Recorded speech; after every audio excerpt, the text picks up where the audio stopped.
the flag? I pledge allegiance to the flag of the United States of America and to the republic for which it stands, one nation, Under God. under God, indivisible, with liberty and justice for all. Can nobody hear me? I can hear you. We do, but we're out of sequence. So, you know, we're just one of those highly functional clubs that does interesting things. Okay, let's see if this works this time. Oh, Joe, on base. Hey. Is this Joe on? Oh, Marty, you know it. With the few of us who wore the various teams, I didn't know you were a Boston Red Sox fan. Well, I'm bi-coastal, sir. That's yeah, it's pretty ugly this year. They're still in it. Yeah, they're still in it. Oh, yeah, there you go. There you go. Anyway, there's a few of us Yankee fans here. Patrick, right? Go Yankees Patrick's next here. year. Yeah. Oh, Linton. Yes, absolutely. Okay, take me out to the ball game. Ready? Take me out to the ball game. Take me out to the crowd. Buy me some peanuts and cracker jacks. I don't care if I ever get back, and it's true. Root for the Giants. If they don't win, it's a shame, for it's what? Restructure the old ball game.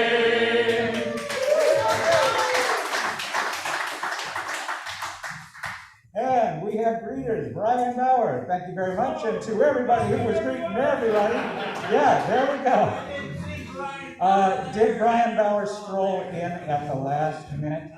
You know, he gave big time last week, making lots and lots of contributions, so let's not harass him too much. Let's just get a close-up and say, oh, Brian, you're in the house. Who was giving me crap about walking around with all this paraphernalia and making trouble while we were out walking on the trail? It was Gus. Gus was like, what are you doing with that camera, a microphone? Are you like a sideshow carnival guy or something? They see you found the bell, David Mark. Yeah, and I didn't hit it, I'm afraid of it. So, Scott was in here bright and early. You know what? He doesn't mind getting up early, but it's not his favorite thing, I have a feeling. And there were plenty of folk in helping make things happen. We did that, and Linton, it'll be great to have you working with us afterwards. So, Henry Alter, you have a thought for the day, and you are in the room. Everybody, Henry Alter is here. Yes, I just want to mention my first experience going to another Rotary Club outside of California. When I was on vacation in Hawaii, I went to one of the islands. I went to a Rotary Club just to see what different Rotary Club is like. And the whole meeting was on one topic with great concentration and absorption. And it was absolutely unlike any meeting I've ever been to. The topic was, how can we fund the acquisition of a motor launch to get from the shore to the distressed swimmer 50 to 100 yards out in the ocean so that the lifeguards can save his life, which was a very fine, legitimate, and obviously locally relevant topic in a Hawaiian island. But it helped make clear to me that one of the strengths is that Rotary Clubs are unique and local. It's also been my experience, having been to 5 Rotary International conventions, we're incredibly international. I mean, you see 150 different flags at the opening ceremony, or 180, I don't know what it is, enormous number of flags. And the question is, how do we make Rotary so that it works at both levels? Because that's a Herculean task. And one suggestion I have is, the place I learned more about what Rotary really is outside of my club was at the annual convention. I think we should organize a group of people, not just the incoming district governor, but other people who happen to go to the international convention, like I went to 5 of them, and go around and talk to the clubs about what they learned about Rotary at the International Convention and put it on your program committee and identify people who can do that, want to do that. I was never even asked. I mean, it would be a good idea to help Rotary be better and stronger and fulfill its enormous capabilities as an organization. Well, that is a great thought. So those of us who go to the Rotary Convention, maybe we should come back and talk about it more. Speaking of bi-coastal, I'm just noticing athletics and San Francisco Giants. I'm covered for the Bay Area. All right, across Bay. Not by what? Okay. Let's see. Oh yeah, make this thing advance without coming back up here anymore. So, our visitors and guests and Zoom participants. Who do we have in the audience? There is Al. Good morning. And Judy. And Darlene. Darlene, you're working. We can see you working. And Barbara. Hello. Good to see you all. Glad you're with us. Oh, wait, and there's Joyce. Hi, Joyce. I know you're coming back in soon. Hi. You. Hi there. Good morning. Hope y'all are well. Glad to see you.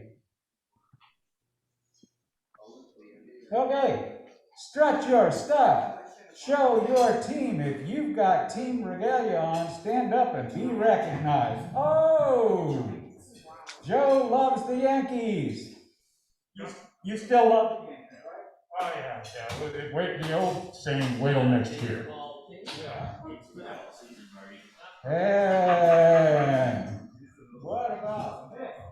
As I just reminded my good friend Marty, baseball season is just about over. It's not worth concentrating on anymore. It's football season, and the Ducks play the Bears this Friday night. Mike Perry, do you love the Giants? Absolutely. After last night, though, it was touchy. Tough love. It's tough love. I'm just here for the Giants. The Giants today, the A's next season. And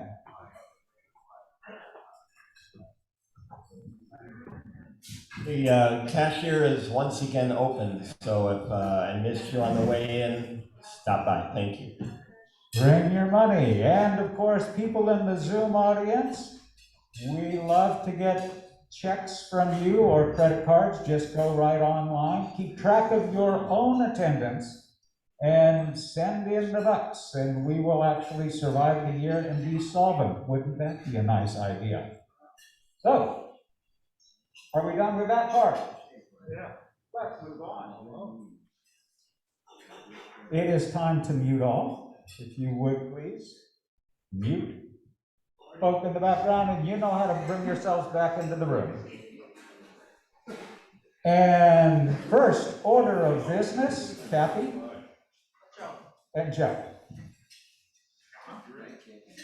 Come on down. This is an exciting moment, folks. It's the first time this year that we are inducting a new member. And that member, when you're at the podium, you're okay with mask or without, as you choose. It's actually more than a year. This is the first time we've inducted a member live in almost 2 years. Yeah, this is a very momentous time. Very exciting honor that you've chosen to join us here. I'm number one in the badge box, that's why I got to do this. I still remember how to tie a tie. You look good. And yeah, it's pretty good. I tripped over a homeless guy coming in on I this morning, I think because I was tying my tie. But anyway, it is truly a pleasure and honor to have you join us in, this time. And Anna was nice enough to provide us with a little bit of a bio. Now you're going to get to do this again. Part of the fermentation process is you'll get to actually stand up and do this. And the great part about this group is I could read this to you, and they won't remember, and you'll tell them again, it'll be like the first time they heard it. So, welcome, Anna. Anna Booker moved to Sonoma County in 2016 from Las Vegas, Nevada, with her two sons, Andrew and Caleb Booker. Her goal, to attain a courtroom clerk position with the Sonoma County Supreme Court of Sonoma County. Anna comes from the trade industry. After high school, she completed a California state program encouraging women to join the construction field. This could be fun in Rotary. We do a lot of hands-on construction things. Anna completed the program and became a residential framer under Carpenter's Local 409 in Southern California.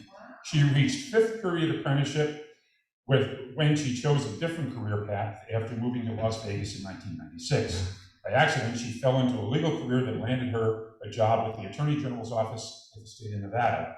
She served the people of Nevada for over 13 years before moving to Sonoma County.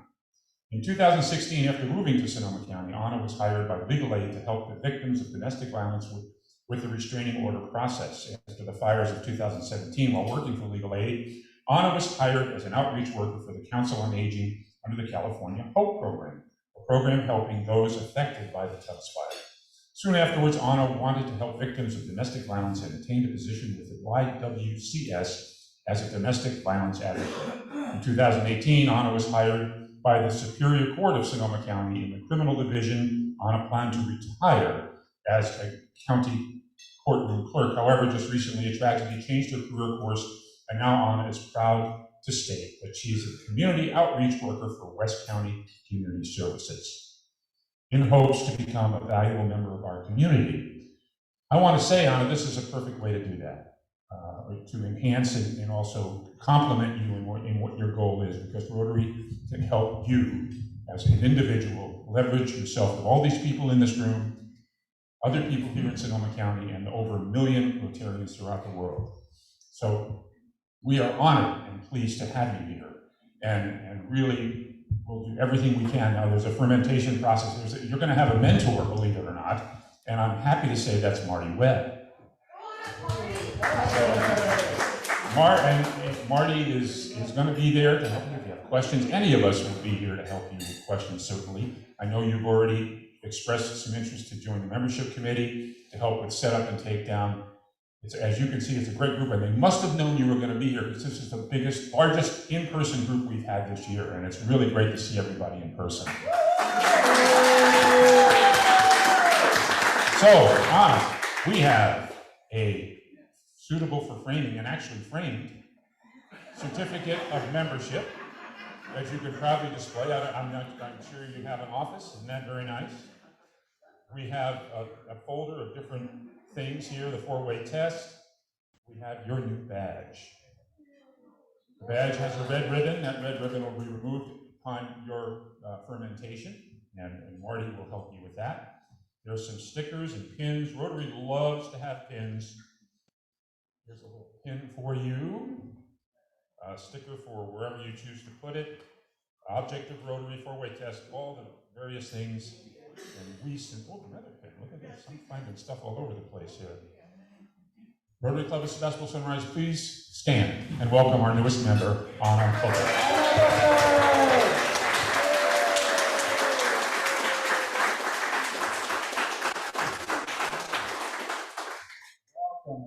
Welcome. Thank you so much, Joe. You're welcome. And Anna, if you could hang around a little bit after the meeting, or you plan on anyway, because you're probably going to do some cleanup. And maybe that would be a good way to introduce yourself.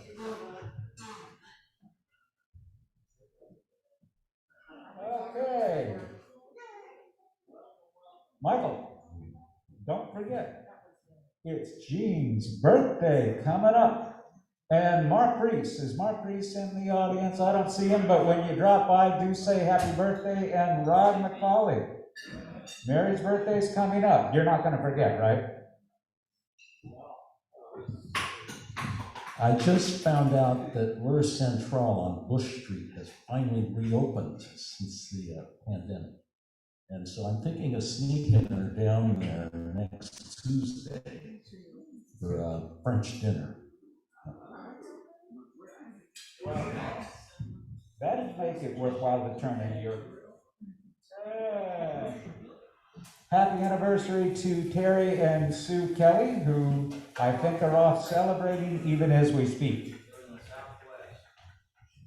And score! We got 8 cases of wine given to us, thanks to the folk who are credited up there. They are now already ensconced over at Boletto's, staying nice, and we are to use them for fundraising however we will. Isn't that sweet? They originally belonged to Wolf. He gave them to the district conference. You know, the district conference went south, and I applied for the wine, and they said, yeah.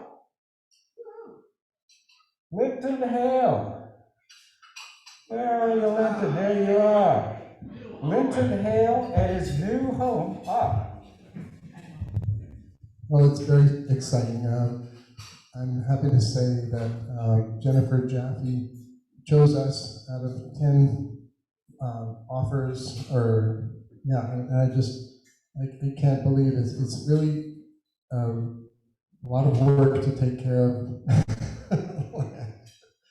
And you can see my garden is not as good condition as it used to be, but my wife is very happy there, and we have chickens and wild turkeys and egrets, and it's really lovely. And that's a sculpture by Patrick Amiot. That my wife finished her 8 years at 1st through 8th grade with a class at Sunridge Waldorf School, and the class got her that, and she loves his work, so I'm excited. It's lovely, lovely place, lovely house. It was great to visit you there, and a nice walk on Dewar Road. That's a sweet spot. And here's a magic moment for me. We have been studying diversity, equity, and inclusion for a long time, and here is one concrete result. A donor in our club contributed through the club to give 70 books to Sebastopol Union's Parkside School Library that are ideal for students to see themselves in books and in more equitable ways. So there's something to be proud of, and that's going to be our speaker gift. We'll put our Rotary stamp in them, of course, so that students can see where they came from, and then fill in the names. So the books are being bought even as we speak. They've got their check, and life is good. Monday morning hiking social, Tole Park, south of Petaluma. Who wants to say anything about that? Because that was pretty fun. Let's don't talk about the car lockout thing. Let's talk to Bob Keyser. Monday morning, you were there. David, you know, the thing is that I'm busting his anonymity. He brought this with him. And it was a Monday morning meeting, so to speak. It was a wonderful walk, kind of windy, but from the high point, 2.5 miles in, you could see the Bay Bridge, downtown San Francisco, the Richmond Center Fell Bridge, and it hadn't been so foggy, the Golden Gate. So come join us; it's a lot of fun. Second picture here, I believe these pictures, Joe, are you the one who took these? Yeah. Yes. So photos by Joe. Thank you very much. And, actually, if I can interrupt you, yeah, David, Gus was with us this time, Gus, and he has a number of pictures, which I don't know how we'll get them from you, Gus, but if we can. They're in the camera. That's the first problem. In the cloud or not in the cloud? Can you get them, will they show them at Seismic's happy hour? Anything would show. At Seismic's happy hour? All right. Well, there we go. No, but tell them about the dopies all dried up and the cracks are as thick as. Yeah. So you're saying that the adobe's all dried on the ground there? Right, and the wind was blowing like crazy. And the haze you see in the back was probably from the dust in the air. Yeah, probably. Some of those cracks were so big, a small guy could have fell through them.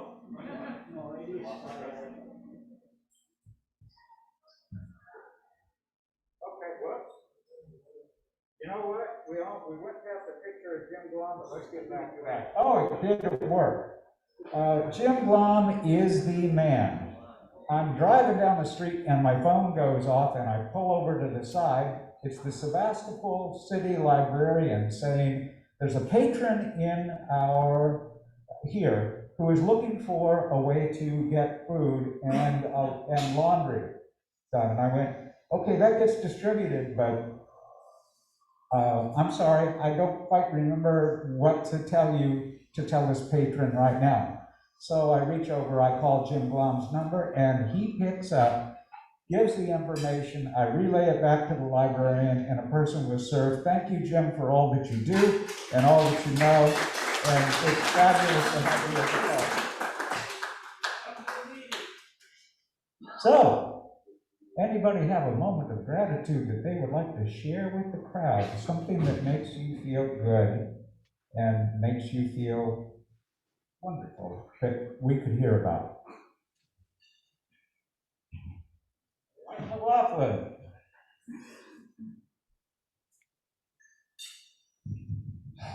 So my lovely wife is one of the producers of the Sebastopol Documentary Film Festival, and they just closed their entries for the 2022 film festival, which will be shown in March, and they got 620 submissions this year from filmmakers all over the world. So it's just unbelievable how this thing is catching on.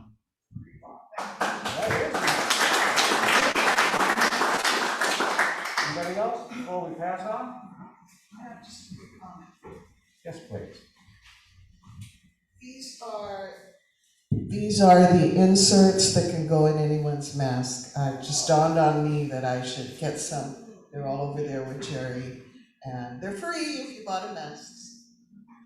Thank you very much. So I think those masks are going well. We've got a slide about it, but you know the drill. If you give $10, or if you want to be valiant, give more, then those proceeds, you get to wear this styling mask. Whoops, I'm wearing a different one today. But you get to wear a styling Rotary mask, and you get to contribute to the club foundation, which helps us to do the good work we do. So we're doing good work, then advertising ourselves. How about that?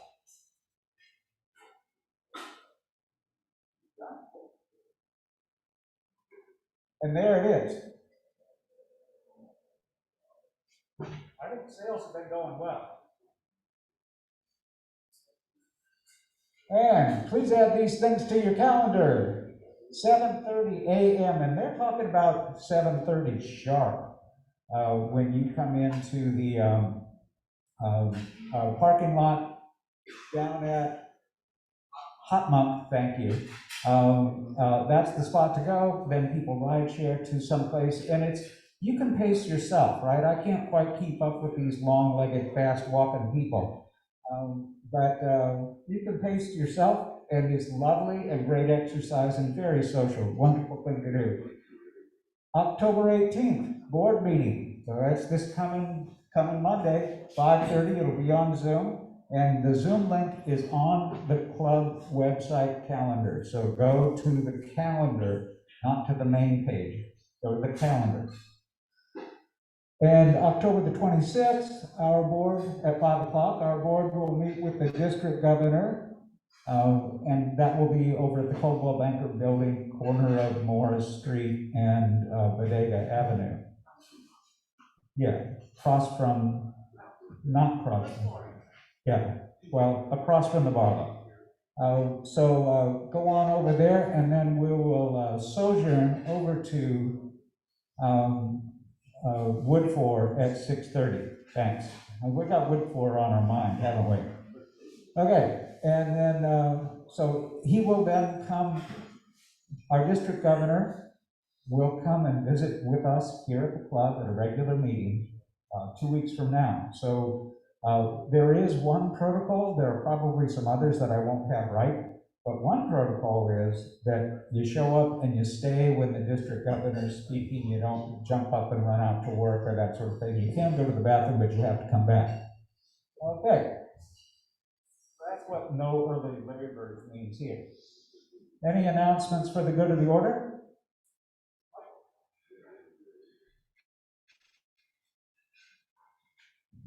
Yeah, Esmeralda and Efren are really doing a wonderful job catering for us. We really want everybody to have a hot breakfast. So to that end, breakfast will be served at 7:15 a.m. So plan on getting here a little bit earlier than we used to. That way you'll get a hot breakfast before David starts the program. That is absolutely so, and they are doing a fabulous job. It's cleared off now, but was that a good breakfast? Did you like it? Yep. Maybe next week we'll go back in and take a peek at the workings back in the back there. These people are wonderful, nice people to work with, and very, very, very good food, I would say. So, moving on. Next week's program presenter is going to be Amy Satz. She's a West County Realtor and a fellow Rotarian. She's in the Rotary Club of Sebastopol. And she will speak on changes in real property values and sales in light of COVID and the dramatically changing demographics. So she's with Vanguard Properties, and you see the rest. Now, our speaker for today.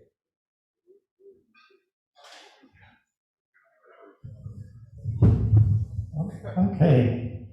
Today we are hearing from Herman Hernandez and Lisa Carreño. They are with LOCN 100, which is a Sonoma County group of Latino leaders, and their motto is building bridges. So I'm not sure Lisa's with us yet, but Herman, you're on. Well, good morning. David, if that's you, from my vision, it's great to see you. I was expecting to have my vice chair, Lisa Carreño, on, but coming from the Russian River area, and I'm way up in the hills on a satellite, sooner or later she will appear. But before I get into talking about the founding of LOCN some 12 years ago, Sebastopol brings not a lot of apples to me, but a lot of heart. And when I say Sebastopol, it was Sebastopol about 92 years ago that brought Rotary to the Russian River. And I refer to your main club or the noon club as the old person's club because they've been around for such a long time. But thank you, Sebastopol, for initiating the 92 years. I have been blessed, and I just want to share what I saw on your website that we need to put on my club's website. Number one, I just want to share that February of this year was 48 years that I've been one of the junior members of my Rotary Club, which then was Guerneville and Russian River Rotary today. I also want to just say that when I start opening up the presentation, Rotary is a foundation of what was able to be created, and I'll share that with you. But one thing that really, really hit me this morning, besides all your announcements, all your conversation, and seeing many of you, some that I know, is that the RI theme is Rotary opens opportunity. Rotary opens opportunity. And the RI international president, Shakar Mehta, I think is pretty close. One of his theme basically is serve to change lives. Serve to change lives. And all of us live on a daily basis, service above self. So I want to tell you, when Rotary brings heart to me, it brought the actual pillars of when I founded LOCN in 2009. And the reason that I had this opportunity was, number one, the mentorship of the Guerneville and Russian River Rotary Club members being able to formulate a future leader who never in my mind ever felt that I could do what I'm doing today. There was so much insecurity, so much of being alone, but Rotary made me feel that I belonged. Rotary built me. Rotary today is my life. And so with that, thank you again. And let me just tell you that in 2009, I founded LOCN, Sonoma County Latino Leaders, on the basis that being invited to Santa Rosa, I started to see the inequities and disparities that some of the Latino professionals here in the county were experiencing. Out here in the Russian River, there was a change. There was a lifestyle change, and there was a big one back in 1977 when the gay investors started coming into our community, and eventually we were a gay tourist destination. And all of our community started to be able to engage with all these new investors, all our new neighbors, and we got to understand a lifestyle, one that maybe that I didn't grow up with. But what it did do, it opened my mind. It opened that so much of what Rotary talks about and what we do. And so when I was given that opportunity and invited, I heard about some of the unfortunate situations that many of the Latinos were experiencing. I was invited to participate in a survey in Roseland in 2007, which what they did was it did voter registration and they did a survey. They registered 650 new voters. They did a survey. Part of that survey talked about apathy, distrust, no faith in political leaders, why we have nothing, we're overlooked. And so what I envisioned after reading this whole survey and getting an understanding, and please note that I had never done anything like this before, except what Rotary asked me to do, or I was able to give. And so what I did was I thought, what about creating an organization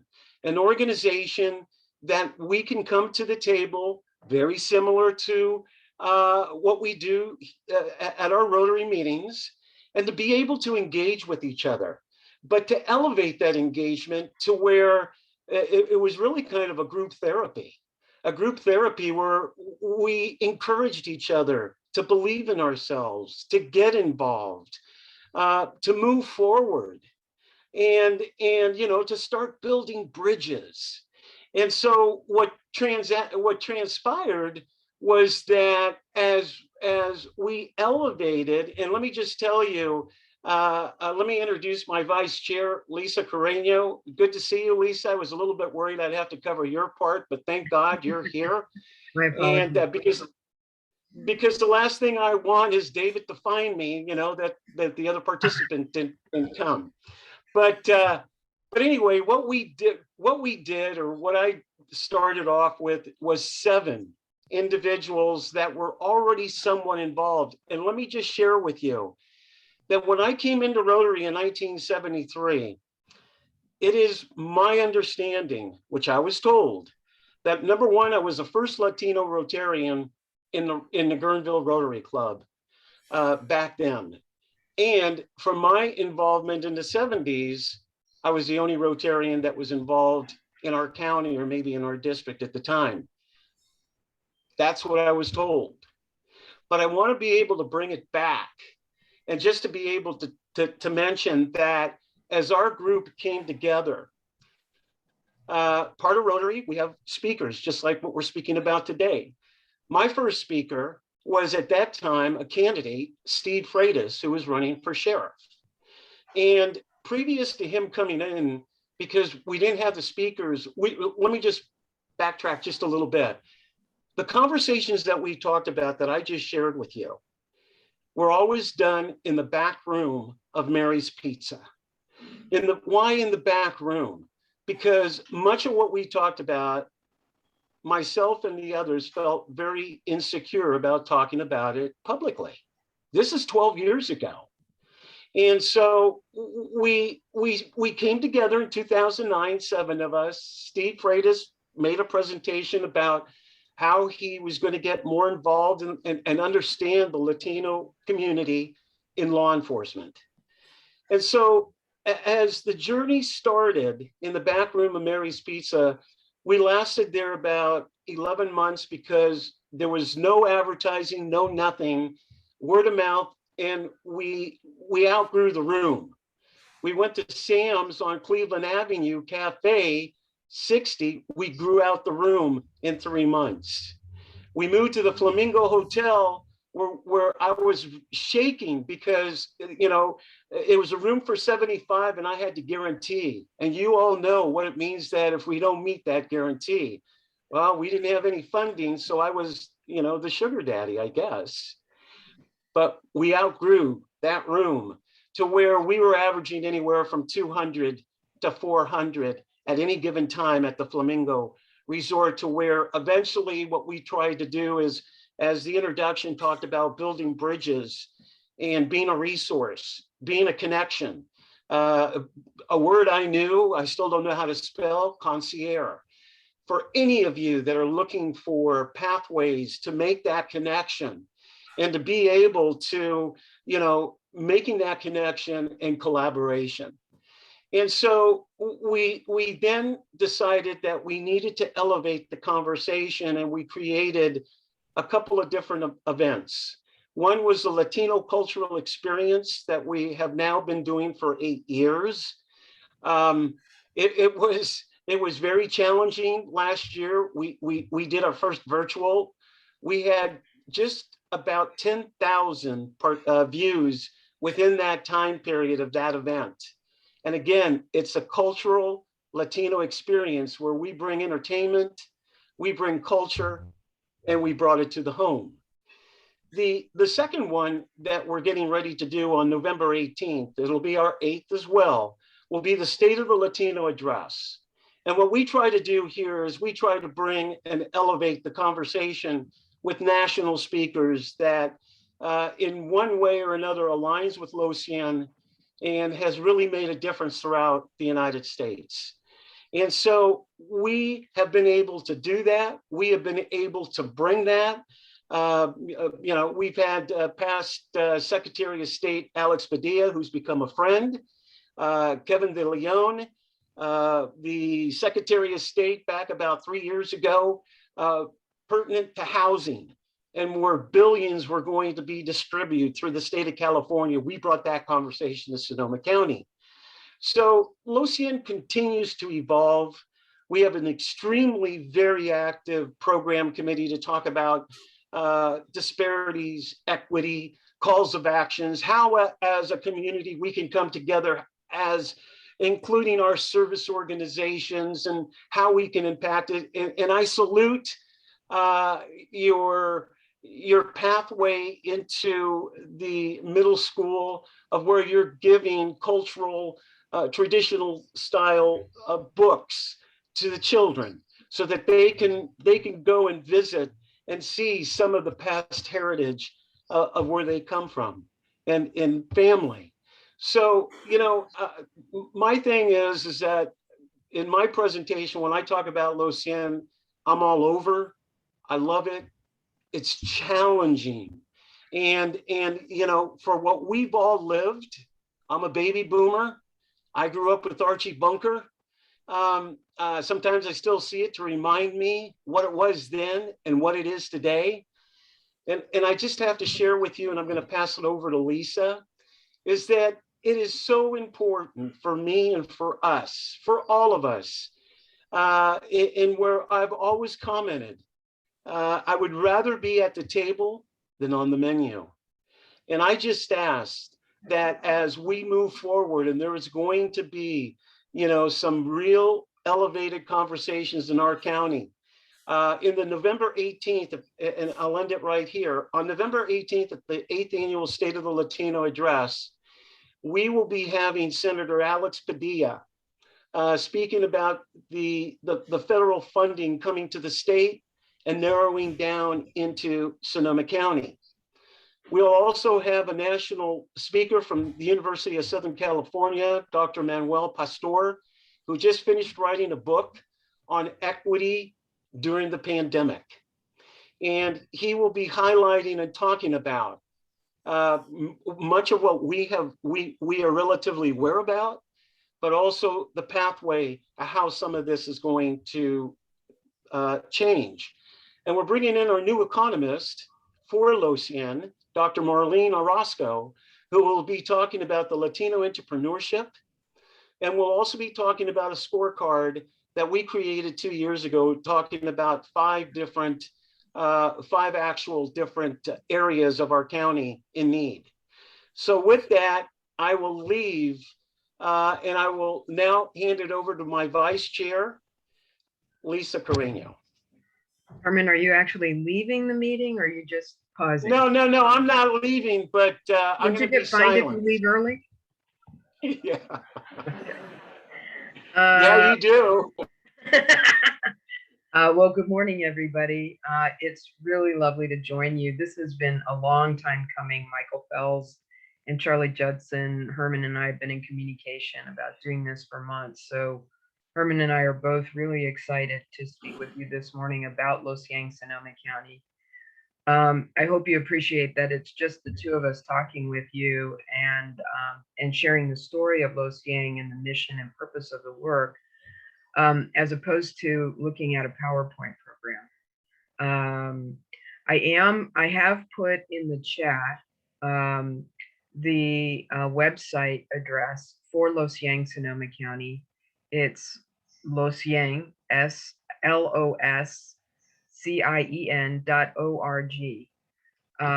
And if you'll permit me, I will share my screen so that folks can see. This is our website, and I'm going to ground a few minutes of remarks in what we're showing you here. The website really captures in just those two words, building bridges, the essence of Losien.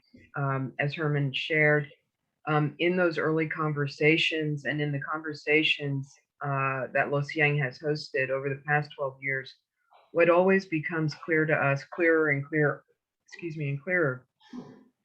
is that we live in a common ecosystem here in Sonoma County. We share this environment, we share this land, we share all aspects of what we live and experience here. And the social challenges, the economic challenges, the political challenges, and others that affect our lives and affect the lives of our family, friends, and neighbors, our coworkers, our businesses, are the challenges that we all share. So Losien at its heart is about building common understanding of what those challenges are, what the structures are that make change challenging, what the interventions are, and what we need to do to affect those interventions.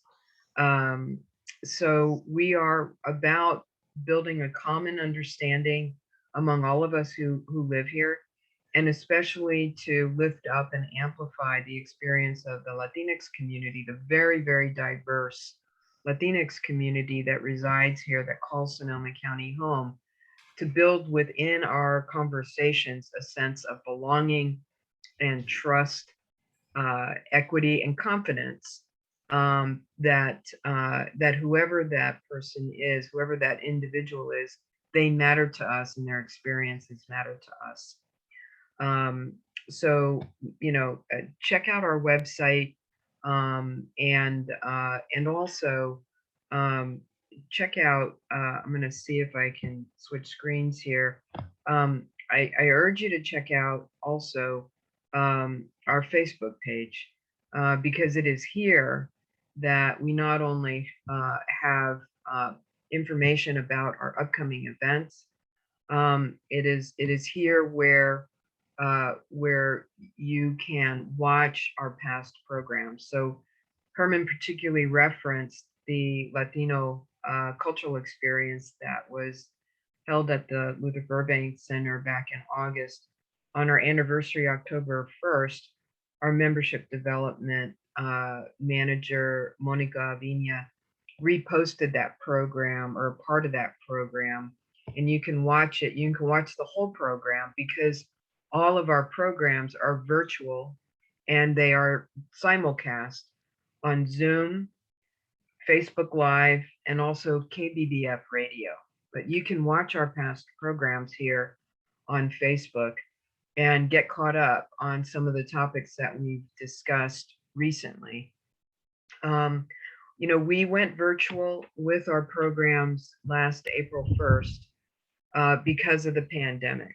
And we did that in order to continue to come together and create a sense of connection and belonging while we were all living in lockdown. The very first program that we did was on COVID-19 and the effects of the virus on essential workers, you know, many of whom are people of color and particularly Latinx and Black and Indigenous residents who live here. They work in agriculture, they work in grocery stores, they work in healthcare centers, hospitals, and frankly, because the cost of living here is so high, many of our families live in multi-generational homes where they are and have been at higher risk of exposure to COVID through their work experiences, because essential workers have been going to work every single day. So our very first program was on COVID, and many of the monthly programs that we've done since have touched on COVID. Everything from access to information through language justice to access to the vaccines. And most recently, our program was on farm worker safety and the challenges that farm workers, agricultural workers have had, not only working through COVID, but also working behind fire lines and during emergencies in the fields to pick grapes, to provide you know, the wine and the backbone to the wine industry that makes this region so famous and so economically strong. Our next program is coming up. I believe it's on October 28th, and that program is going to be on mental health, focusing on the challenges in our community that we're all experiencing with mental health. The truth of the matter is that 4 years of emergencies, of fire emergencies, evacuations, public safety power shutoffs, floods, pandemic, you know, has disrupted all of our lives. We're all experiencing a range of kinds of losses and a kind of languishing in grief, as Adam Grant calls it, that we share. But there are too few resources in our community to access mental health and services and support that can help us, you know, address, confront, equip ourselves to manage that. And there's a lot of stigma attached to that as well. So we're having a conversation about mental health, mental behavior health, and especially for our Latino community. All of our programs are presented in Spanish and English to make it as accessible and as possible and free. So I'm going to stop because I've been talking for a while. And really just encourage you to reach out to Herman and me. I'll put my email address in the chat, and Herman invite you to do the same. And let's stop and let's invite questions from folks on Zoom and folks in the room there. Hey, anybody on Zoom with a question? Anybody in the audience here present with a question or a comment?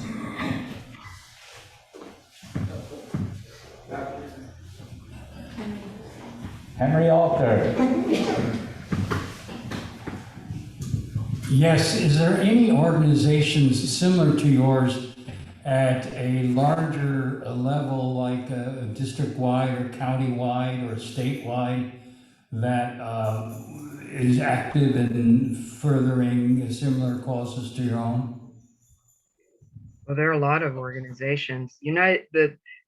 Lucieng is a county-wide organization. The name is Lucieng Sonoma County, so we are a county-wide organization. And Herman, why don't you talk about Lucieng's inspiration to identical organizations in Mendocino, Napa, and Marin? Thank you, Lisa. Yes, as Lisa said, we are a county organization. The one thing I didn't mention was that when I did mention we started with 7 and we started growing. We reach out to approximately 2.5 thousand members and participants that interact with LOCN. We have influenced similar organization models as LOCN in Mendocino with the Latino Latinx group in Mendocino, which is growing and growing substantially. The other is Marin County, also has a similar Marin County Latino leaders. And then in Napa, another similar, which is the Round Table Latino leaders in the Napa County area. Lake County's been a little bit more difficult, but I just want to also emphasize that these 3 organizations were created with individuals that started with LOCN and then went back to their counties, and we support them in any way we can. So that has grown. One other organization, just statewide, which is national, the National Association of Elected Latino Organization, NALEO, is we are a mini-me of them, is what I say, because they take on, not take on, but they elevate these conversations. We are non-political, non-partisan, identical to what they are. And, there's some advocating, but that would probably be one of hundreds throughout the United States. Thank you. Thank you very much for coming and visiting with us today. It's lovely to see you both on Zoom and really appreciate the great work that you are doing. In your names, we will endorse a couple of those books that will end up in the Sebastopol Union School District Library to commemorate your time with us. And I'm very grateful for your offer to help us to bridge and connect and communicate with the community that you represent. So thank you very much for being with us today. We're really grateful. Ladies and gentlemen, please.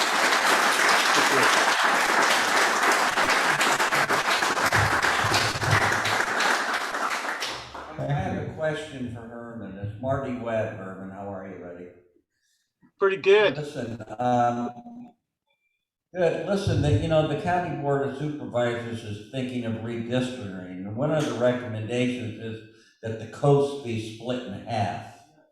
Are you in favor of this? Originally, one supervisor represented that coast so they could be a unified position on activities out that way.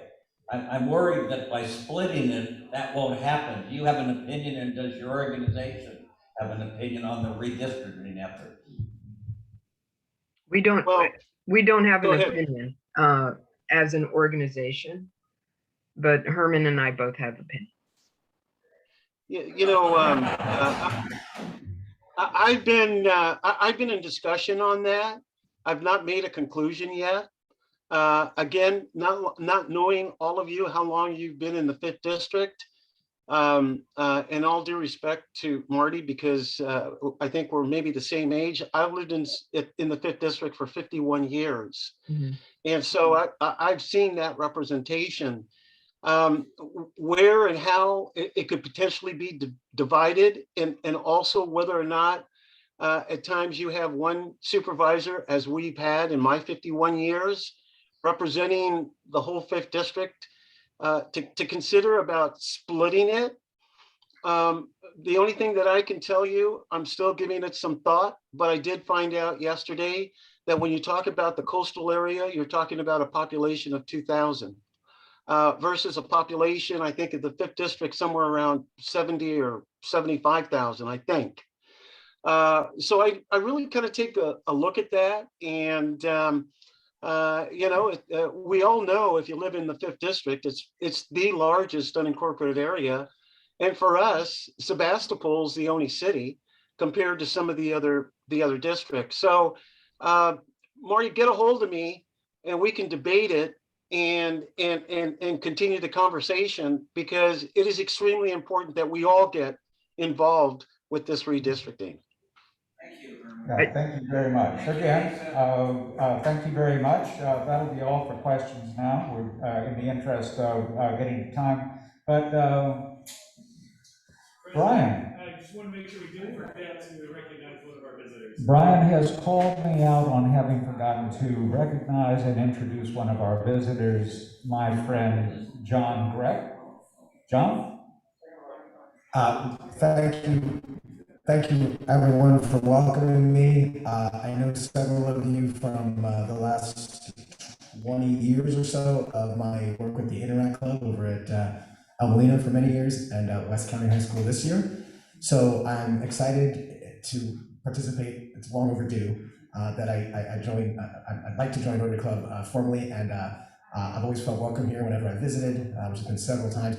And thank you. I look forward to a long relationship and cooperation, reaching out to the youth of the county. And I just want to throw out that I have a co-sponsor now at West County, a much bigger high school. His name is Brian Miller, and he'll be present at the meetings. And I look forward to having whoever is our youth outreach coordinator to come. Oh, great to work together. And so that's where I am. And thank you everyone for making me feel welcome. Brian, so glad to see you here.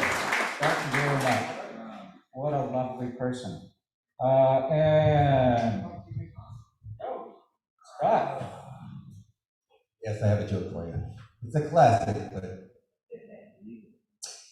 the other day I went to see my doctor, and I was very upset. I said, "Doctor, I woke up this morning, I looked in the mirror, I saw a wizened old man.